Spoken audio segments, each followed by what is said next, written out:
Defenders. And this is also an annual program by the French government, and it supports distinguished human rights defenders with a personalized initiative in France designed to strengthen their activist projects and expand their operational capacity, and also connects them with key actors in the field of human rights across Europe.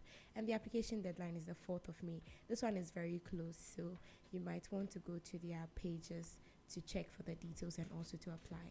Yeah.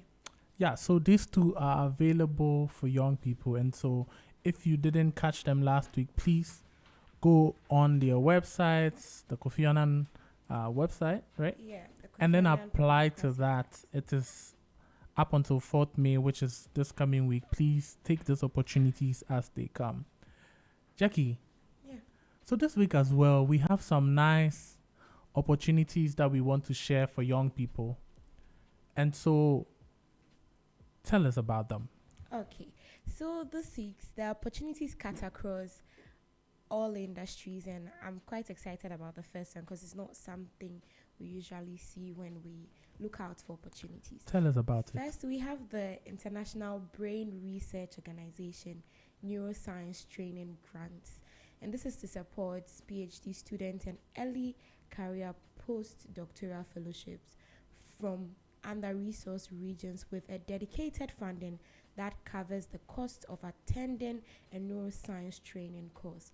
This is designed to eliminate financial barriers and also promotes diversity, equity, and inclusion in neuroscience research and education. So, to be eligible, you have to be a PhD student and early career postdoctoral fellowship, and that is starting their first postdoctoral program. You must also be planning to attend a neuroscience training course that is starting between 1st July to the 31st of December 2026. The benefits are you get coverage of the training course registration fees and then travel related training expenses, and also you get local expenses such as accommodation and other related costs. The deadline for the application is the 15th of May 2026. So you want to go to their website, that is www.ibro.org, for more information and also for the links to apply. Second, we have the Rise Africa Renewable Accelerator Program.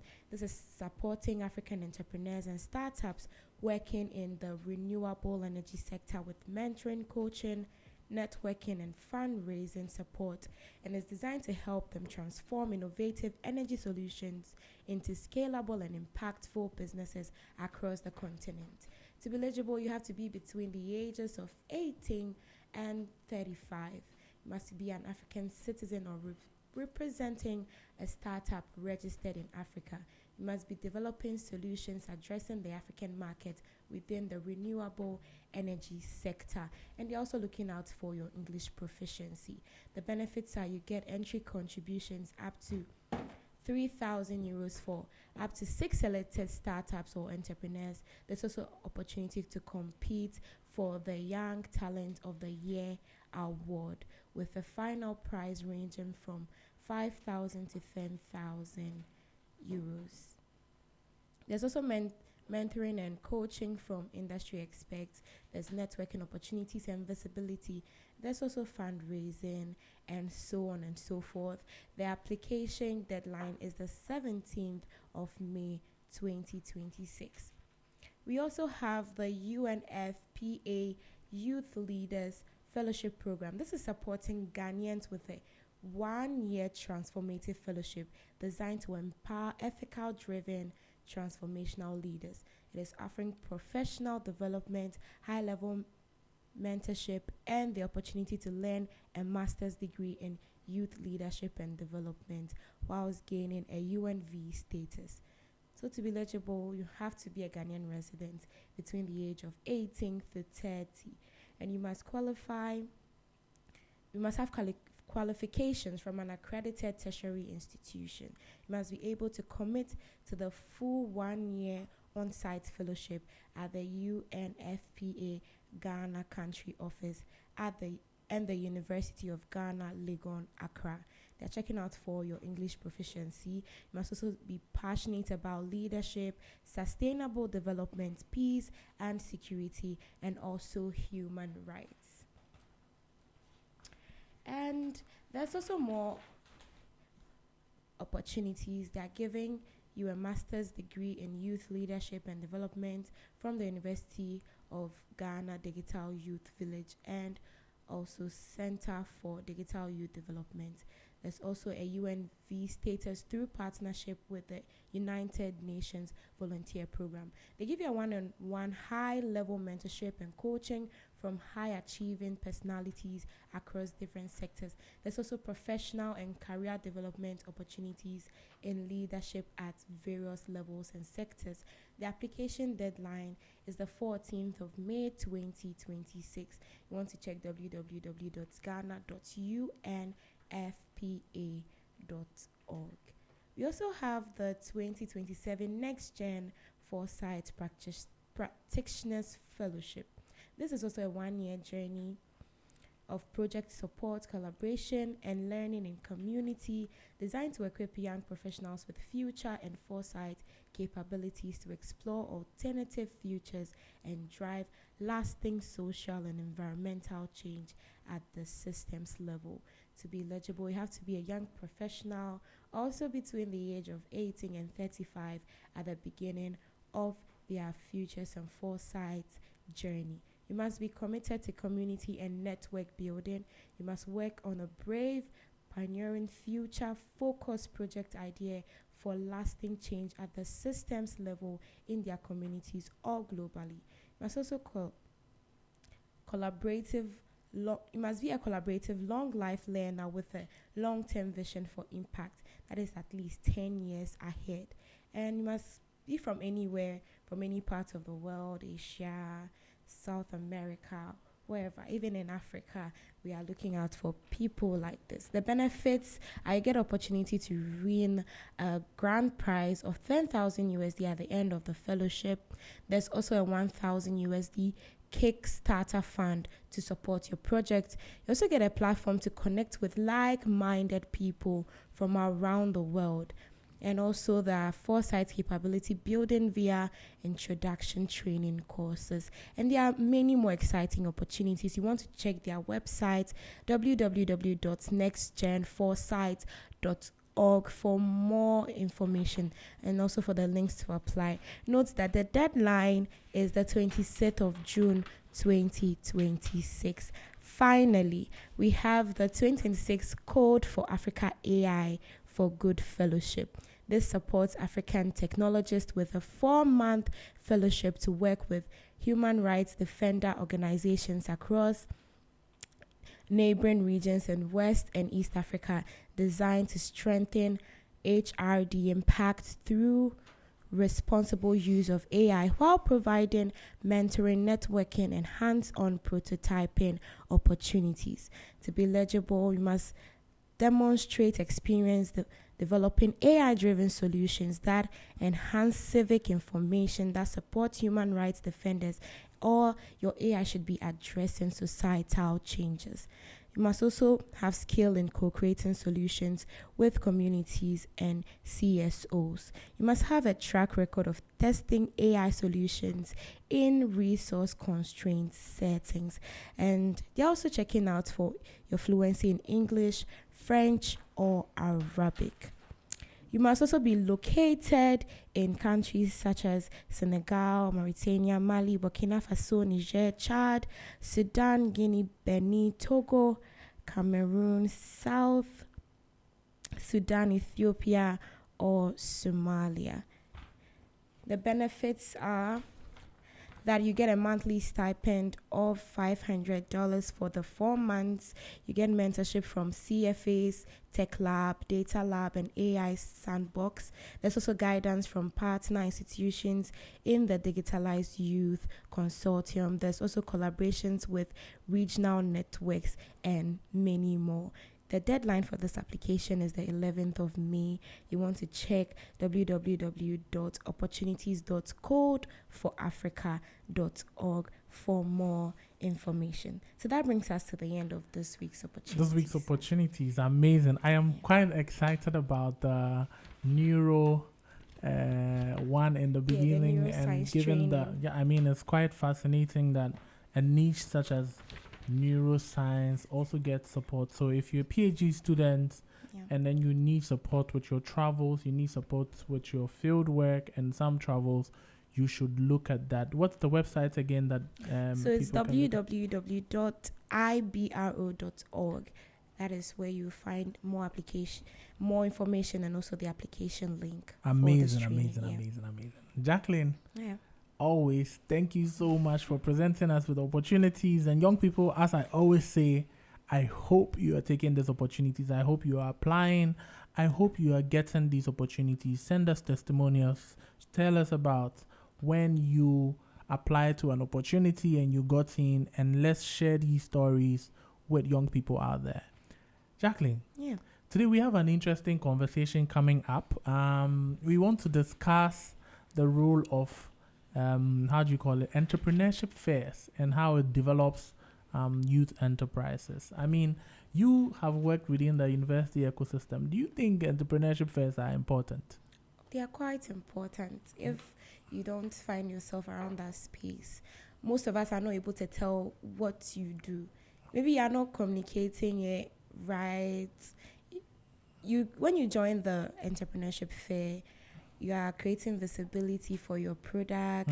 There's also the opportunity to network with, as they all say, like-minded people around your field, people that can share very little information that will go a long way to help you as you're starting up. So I think they are quite important. Okay. I mean, generally, you've said that they are important, but there's also a niche, which is the university campuses. You see a lot of universities now doing programs in entrepreneurship, and to crown it all, there are entrepreneurship fairs that are handed over or that are organized. Do you think these also help students themselves conceptualize and build ideas? Oh, yeah. So before you enter the entrepreneurship sector, I mean, you have an idea of what you want to do. But through, you joining the space, you get to know what to do and what not to do. As in, whilst you're building your idea, there are certain things you need to change. I think you find yourself getting idea of how the real world works. Yes. And so through mentoring, through training, you get to shape that idea into actually a business that would work in the real world. And then the entrepreneurship fair, I guess, will be a great ground to showcase, that idea for people to validate and tell you, whether this works or this doesn't work. Of course. So, guys, thank you so much for listening and tuning in. My name is Oliver Kwabinagri, and we always serve you in Next Gen Connect live on Z101.9 FM. We'll go on a short musical break. DJ Wade, give us some music, and then we'll be back.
Gen Connect on Z 101.9 FM.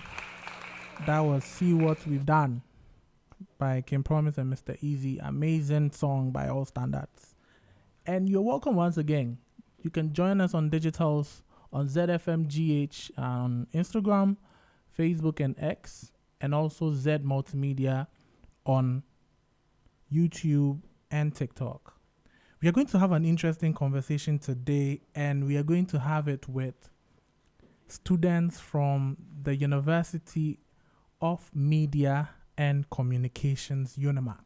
Last week, the students from the entrepreneurship class, they embarked on their annual, or let's say their usual entrepreneurship fair, and I was there. It was exciting. And today I have one of the groups that presented here, a representative from the groups. More will join, Emanuela here, and we are going to have an interesting conversation about the role of entrepreneurship fairs in shaping student venture development. And so you're welcome, Emanuela. Thank you very much. Please, maybe I bottled your introduction, so introduce yourself well for us. Right. My name is Emanuela Bucci, right? But as usual, every Emanuela doesn't like Emanuela. I just prefer to be called Ella Nam, right? Yeah. So basically, I'm Ella Nam, a student of the University of Media, Art and Communication, just like you said, level 300 student, reading business and communications.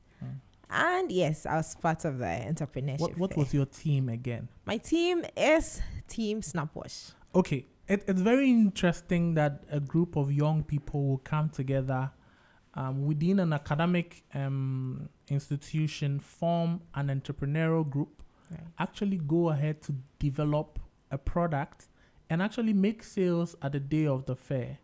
How was the process? Run me through the process from idea conceptualization, even as a group, the dynamics.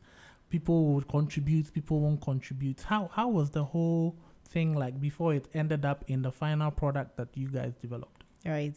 Thank you for that question. You know, it excites me to talk about it because just like every typical group does, you know, there's the part where everybody comes together, then there's a lot of disagreements, and you know, it's a 15-member group.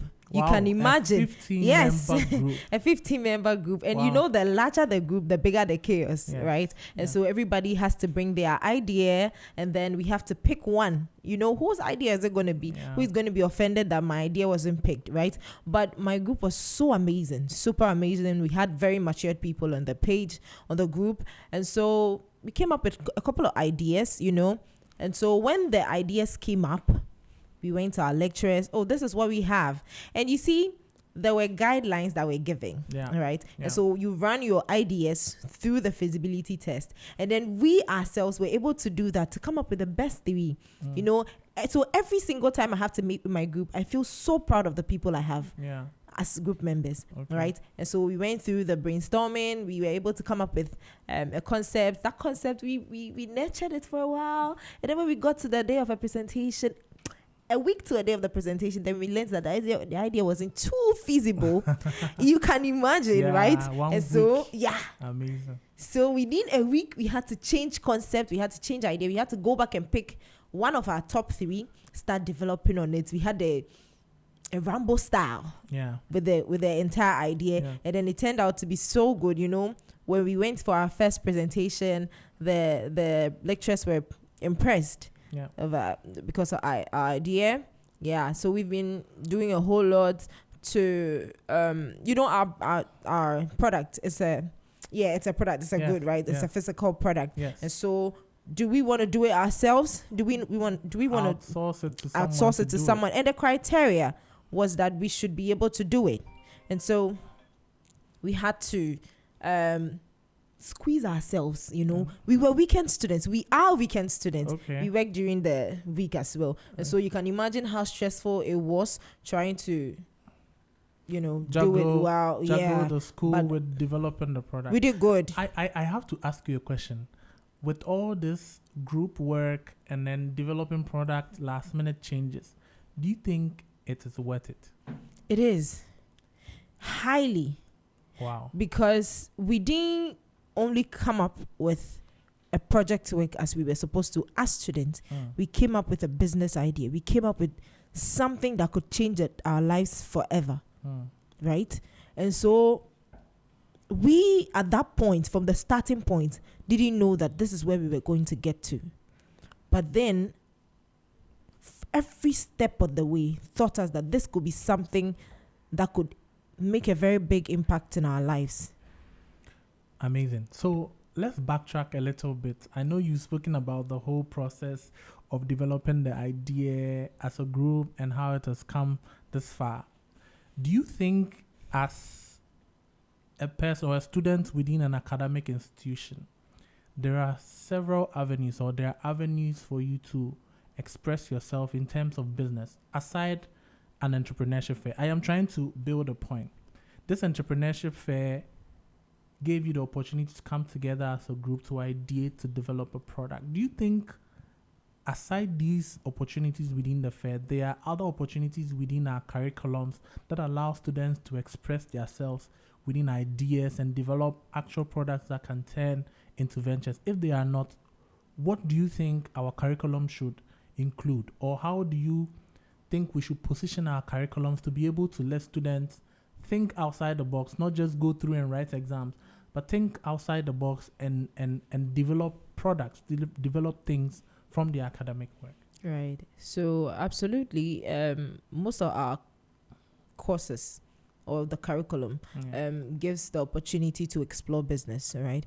And one amazing thing I love about business and communication as a course is that you don't see the sub courses scattered. What you learn in this, you find in the next course. So we are doing strategic marketing management. We are doing business to business. Business to business links to entrepreneurship, all right? Because when we were developing our product, we were looking at whether to do business to business or business to customer. And so whatever insight we got from business to business, as a course, we are applying. Then we come to service marketing. All right? Service marketing teaches you how to, in as much as we are a product company, we render a service right? Also. And so service marketing is infused, and all the other courses. So each of them, even if not entrepreneurship gives you the idea to start a business. Entrepreneurship was just a push. Okay, come up with it. I am daring you to come up with it. But the rest of them gives you the idea. You should. But the entrepreneurship says, come up with it. So I think it's a very good thing. It's all connected in a way to kind of shape your enterprising ideas to be. Exactly. Amazing. So I will also come back and ask, is it difficult as students to start businesses? I am coming from a background. I know that, as you mentioned, a lot of you are already working, so you probably have businesses that you run, or you're already employees. But the agenda is that we get a lot of students to start their own businesses. And you've gone through the process. At least I know that you've gone through the process of ideating, starting your business, feasibility studies, trying to see whether it works, and actually developing the product. Is that process difficult? And why are we not getting a lot of students developing products? Tell us about that process. You know, the only difficulty in the whole process is availability. Okay. Looking at the fact that we are weekend students and then we are not going to be available during the week. But we have such amazing lecturers, right? So, you know, when we came up with our product and then we did a presentation and realized that our idea is actually bridging a good gap on the market, then the lecturer said, we are going to help you. We are going to give you the necessary advice that you need, because they are in the field, right? So I was thinking about the fact that, should I have not been a student, were we not students, who would have held us up like this? You know, they are literally nurturing us from scratch, all right? Teaching us, you have to go here next. Then you have to go here next. And if you want, we can invest. Who would do that? Right? And so I would say it is not in any way difficult.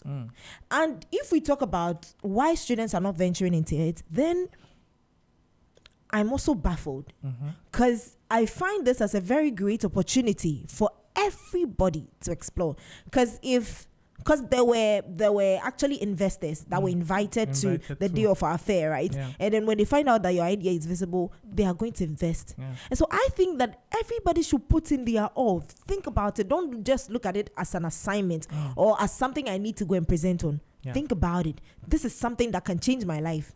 Amazing. And so it is not in any way difficult. It is super easy Yeah. than anyone can think. And I'm super grateful. I just want to take this opportunity to thank my lecturers, Dr. Nee, Dr. Oliver, Mr. Oliver, Dr. Senanu, all of them.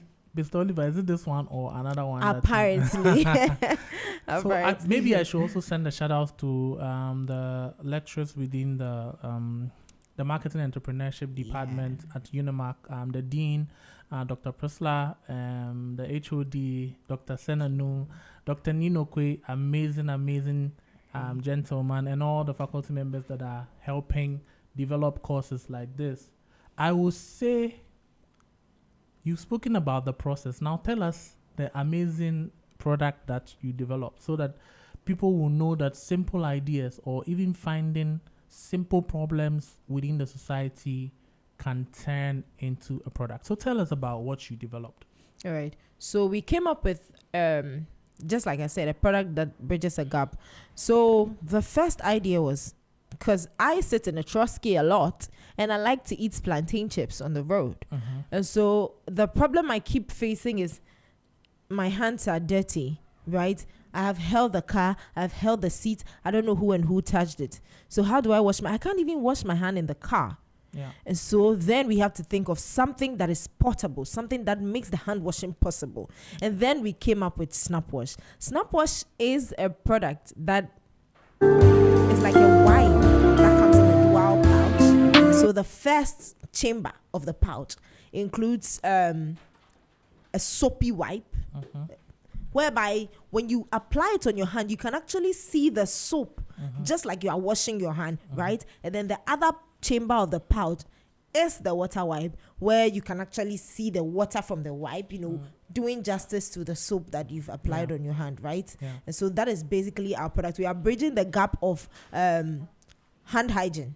Yeah. Basically, anywhere at all, most especially for commuters, for events planners, restaurants, anywhere. I think it's useful everything. I think everywhere. one of the pitches, or in the pitch, one of the things that you guys mentioned was, an alternative to that or a competition is hand wash sanitizers. Yeah, sanitizers. And those mostly, especially when you want to eat, have sticky feelings. And sometimes you see the dirt on your hand, so in as much as it takes away the germs. Of course. So that is a good enough. That is a good enough, I say, technology. I mean, people think about technology and they think it should be some machines or something, but it's a good enough technology to bridge that gap. And I think you guys are doing amazing. So I will also have another question. I have another question for you. And it also boils down to the product development bit that I mentioned about. This is a good product that you've conceived. Okay, let me start. It's a good problem that you've identified. And then it has translated into a good product that you want to develop. Run me through the process. I know you're a 15-member group and you've mentioned a lot. Run me through the process of actually, okay, maybe I give a little background. So on this program, we are trying to empower a lot of young people to develop ideas as possible. So once we see exemplary opportunities, we want to share the process so that the young people listening to the program can relate and also go through the process. So that's why I'm asking this question. So run me through when you identify the problem, when you got the idea, right? And then how that transitioned into the final product that you are holding. Right. Run me through the process. Did you have to go and buy something at Makola? I mean, the whole process so that we can appreciate it from that angle. All right. So I'm literally here with my operations manager, our operations manager. Welcome, operations manager. Thank you. Right. So from the birth of the idea, we went through, we conducted something called the business canvas, right? Where we run the idea through feasibility analysis. Okay. Excuse me. And so every business that comes up, we were taught that you have to run it through a system that tells you whether this business or this idea that you are bringing is going to be viable. Yeah. Right? And so what I'm basically saying is that are people willing to buy it? Is it bridging a gap? Is it solving a problem? And so when we run it through all of that and we realize that, okay, it passes all of the questions, then we started developing on the idea. What are the things we need? Do we have to start from scratch? Do we now have to start producing our raw materials like wipes? Do we have to produce our own liquid soap? Do we have to produce our own water? You know, then when we solve that problem, realize that, okay, fine, we are going to use existing ones. That means we are going to liaise with the product partnerships. Yes, exactly. And then get it done. We are going to go into partnership with soap producers, wipe producers, and then when we were done, then we had to think about our logo. Yes, which is a very important part that we were thought. And then whatever it is, no matter how good your product is, something needs to attract them. Yeah. All right, because as long as they've not used it before and it is their first time, should it look people are going to be so skeptical about it. So then the logo, and then we came up to do a prototype. Okay. We did a prototype, which is like what it's going to look like, a sample of product and how it look idea. Like.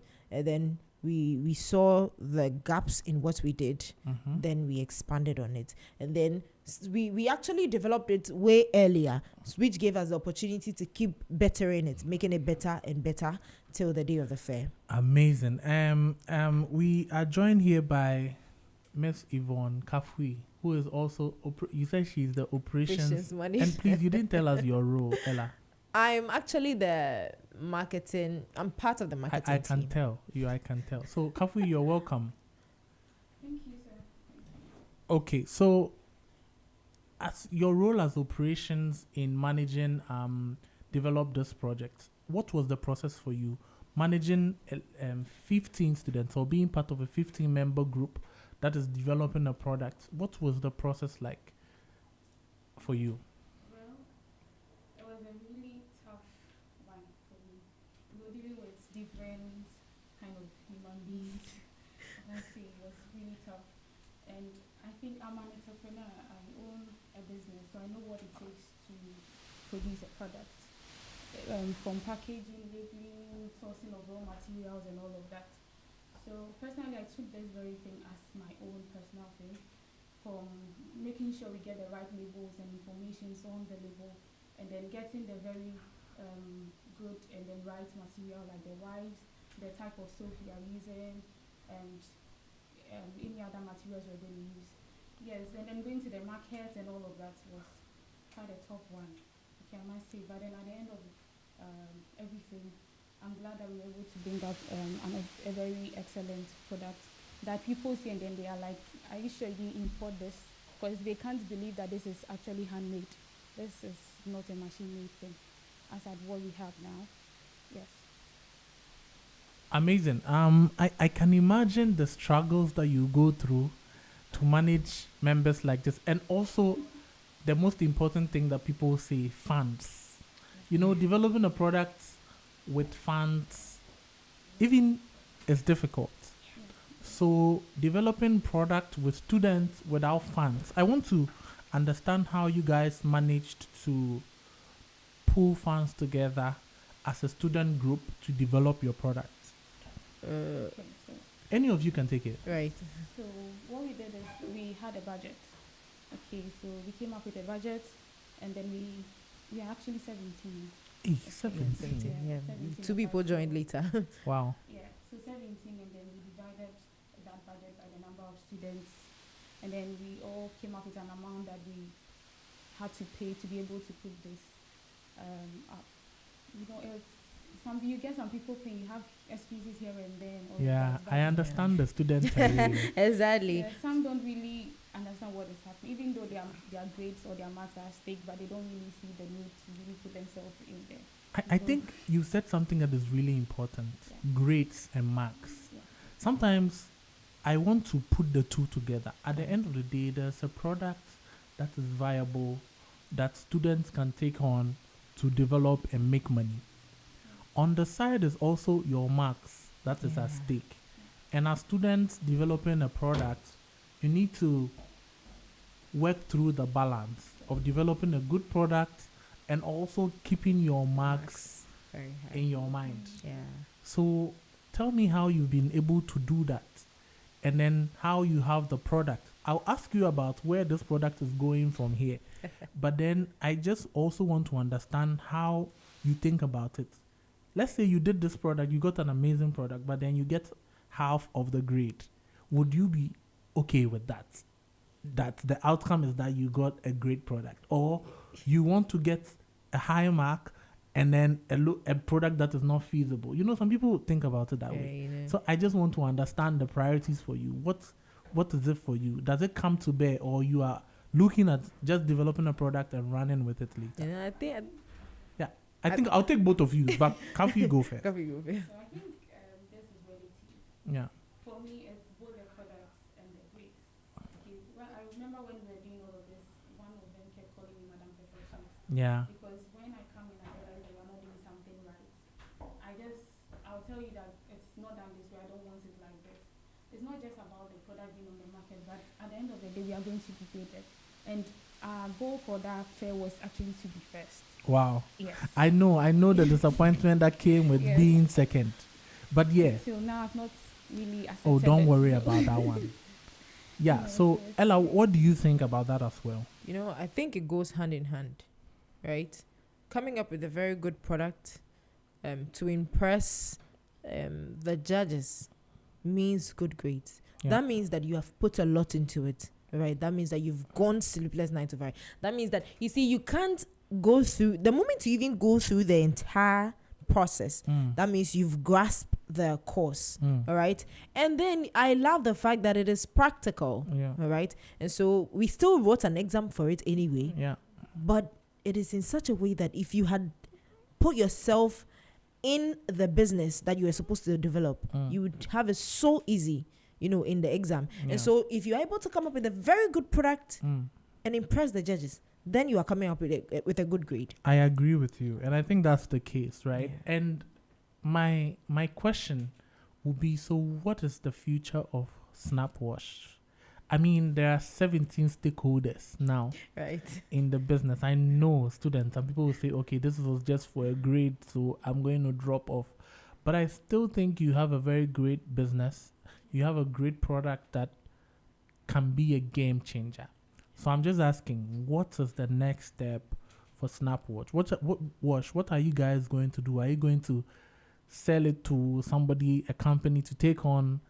Are you going to patent it and sell it to a company to take on, or you are going to develop it as a company and then produce it on large scale for the market? Talk to me about it. Operations manager. So actually, I think 3 days ago we had a meeting. That's about a 2-hour-long meeting with the whole group, where we had to discuss the remarks the judges gave us on the day of the fair. Okay.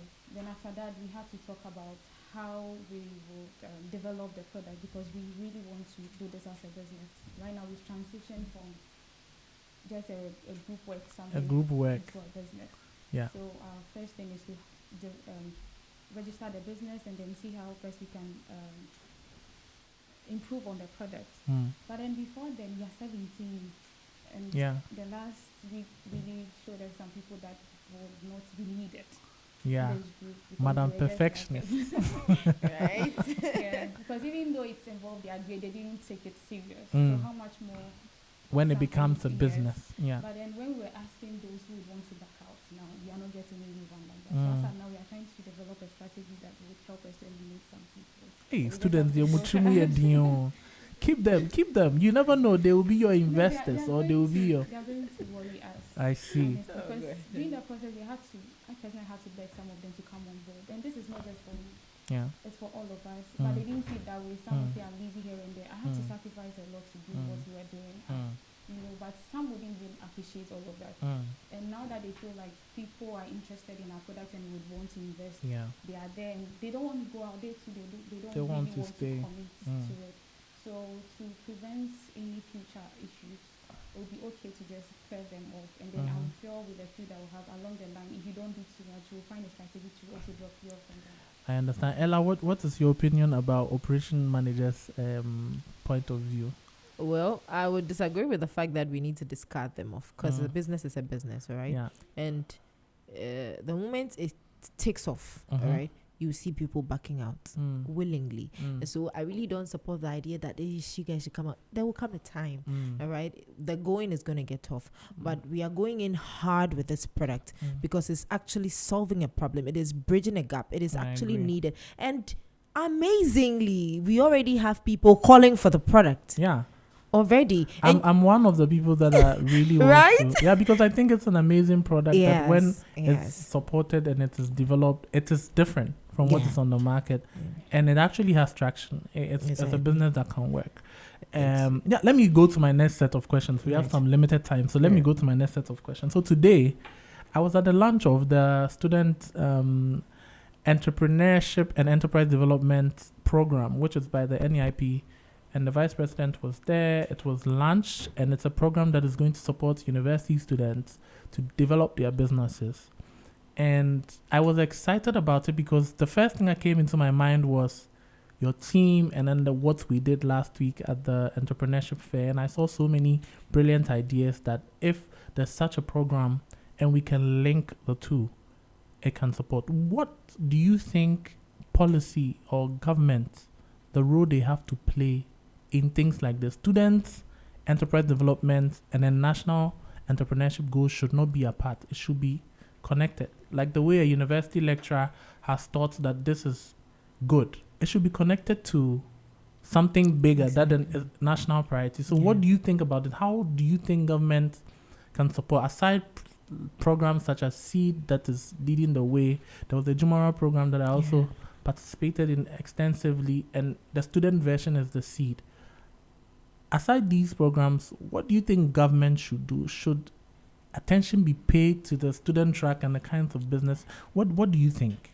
You know, just like you said, much attention should be paid to what is happening right now, because unfortunately our education system was geared towards go to school, finish, and come look for a job. There's so many people unemployed, right? Yeah. I happened to be at Parliament, and then the other time I saw a lot of youth coming there, and then they said they were unemployed association. I'm like, their number, Yeah. right? And so if this program is teaching us to come up to be entrepreneurs, that means that we are not going to complete school to start looking for a job.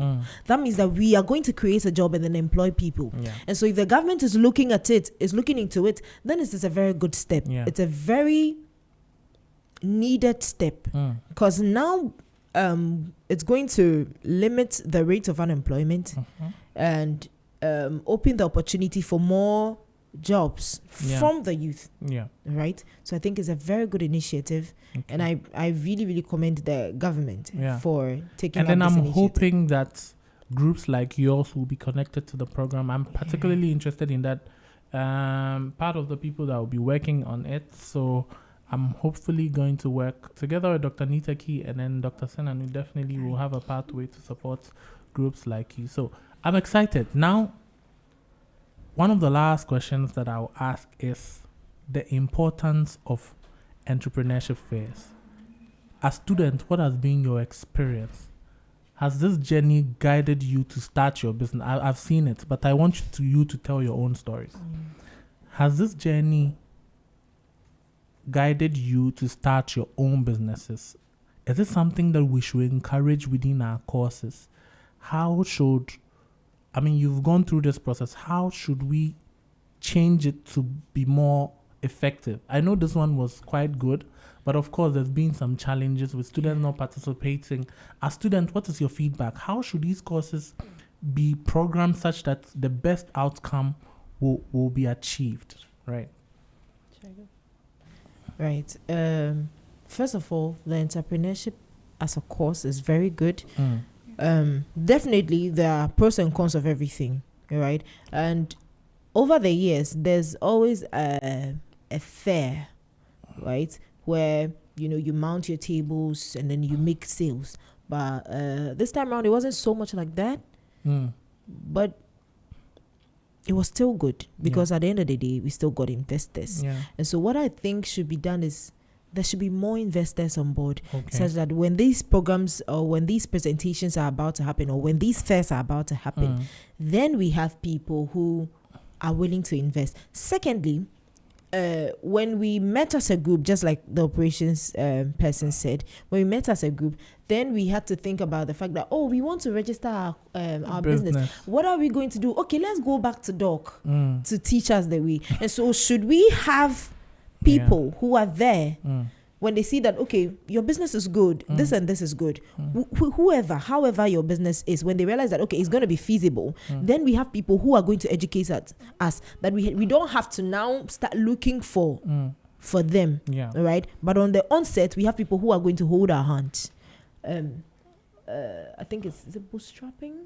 Yeah, bootstrapping is right. Yeah. So who are going to hold our hands and then teach us what exactly to do, because we are students, all right? And then we have a little background of what is a business and how to come up with it, but then we don't have the know-how up to the next level, how to register a business, who to see, how to go about it. And so if there's anything that I feel should be done about it, then we need to have people who are going to take us through that next step. Amazing. I think that's a beautiful shout. We have to have. I want to add to what Yes, Bella please said. add to it. Because aside the investor bit of it, it's a platform for students to also learn how to start a business from scratch. Yeah. Because you are developing a product from brainstorming, how to get your materials and all of that. You know, people only hear entrepreneurship and all of that, but they don't know what it really entails. And I'm sure with the criteria that was given us to develop and all of that, develop our products and all that it entails. We had to brainstorm, like I said, getting the right materials and all of that. So anyone who has no idea about what exactly it entails to start a business or to produce something would use that platform to learn. Then once you get it right, the investors can come in, because you can't just come and maybe ship in something somewhere and then expect that. Amazing. I mean, I think you have some of the products you can show us. Yeah. It's just like your typical hand wash or your typical liquid hand wash wipes, but this one, it comes in 2 pouches where there's a soap based, and then there's a water based, like you're just washing your house. And I think you guys have done amazing. My last set of questions, and it will be my last words. I'm hoping that it should be your last words. I'm hoping that this product will come to the market. And so what are you telling people to watch out for? Like, what is the next step for Snap Wash? Yes. All right. So we are telling people to watch out for the next young entrepreneurs, right? We are coming in hard. We have identified a problem, and we are not stopping here, all right? Because as long as we've seen that this is going to bridge a gap and this is going to change our lives, we are going to keep looking out for more problems in the market, more problems in our societies, and then find ways to bridge them. We are not the only ones who have a good product. We have colleagues who have good products. And so I think we are going to be working hand in hand with them, because we are doing this for the betterment of individuals, for our school, and for the nation at large.